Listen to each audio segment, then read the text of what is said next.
Okay, so here we have a right triangle, and we're going to apply the Pythagorean theorem to this right triangle.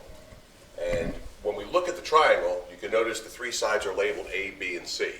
Sides A and B are called legs. Side C is called the hypotenuse, which is always the longest side of a right triangle. And using this formula, a squared plus b squared equals c squared, we're going to be able to find the missing length of any of the sides. Here's an example where we're looking for side C. You notice the two legs, one 5 inches, one is 12 inches, are connected by the right angle. This right angle indicator tells us where the legs are. The hypotenuse is always the side opposite the right angle indicator. So we apply our Pythagorean theorem, our formula, which is a squared plus b squared is equal to c squared. Side A, it doesn't matter for side A and B whether you pick 5 or 12.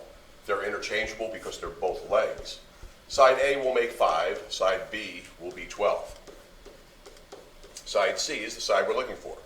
So 5 squared we know is 25, 12 squared is 144, and that's equal to side C squared.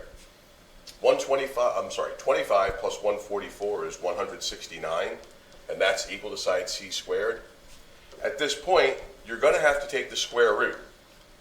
So the square root of 169 is equal to the square root of C squared.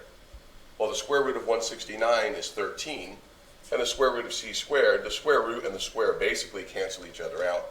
So side C is equal to 13. So this would be 13 inches. So like I said, this is an example of when you're looking for the hypotenuse. But what does this look like when we actually have to apply it to a real life situation? Here's a pyramid, and what we're going to do is we're looking to find what the height of the pyramid is. So in this case, we're looking for this height. You can see the red dotted line. That's actually making a right triangle. And in this particular right triangle, we're looking for side B. So what we're going to do is, again, we're going to apply the Pythagorean theorem. So a squared plus b squared equals c squared. And in this case, side A has to be 8. Side B is what we're looking for. Side C we know is 17.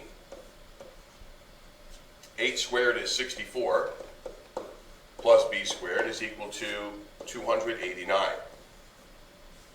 When we subtract 64 from both sides, again, using your equation solving skills, we get b squared is equal to 225. And again, at that point, we're going to take the square root of both sides. The square root of b squared is equal to the square root of 225. The square root of 225 is 15. So side B is equal to 15. And in this case, it would be 15 inches. And that would be the height that we're looking for. So this is an example if you're looking to find one of the legs, whether it's leg A or B, you do it the same way. Practical application of the Pythagorean theorem.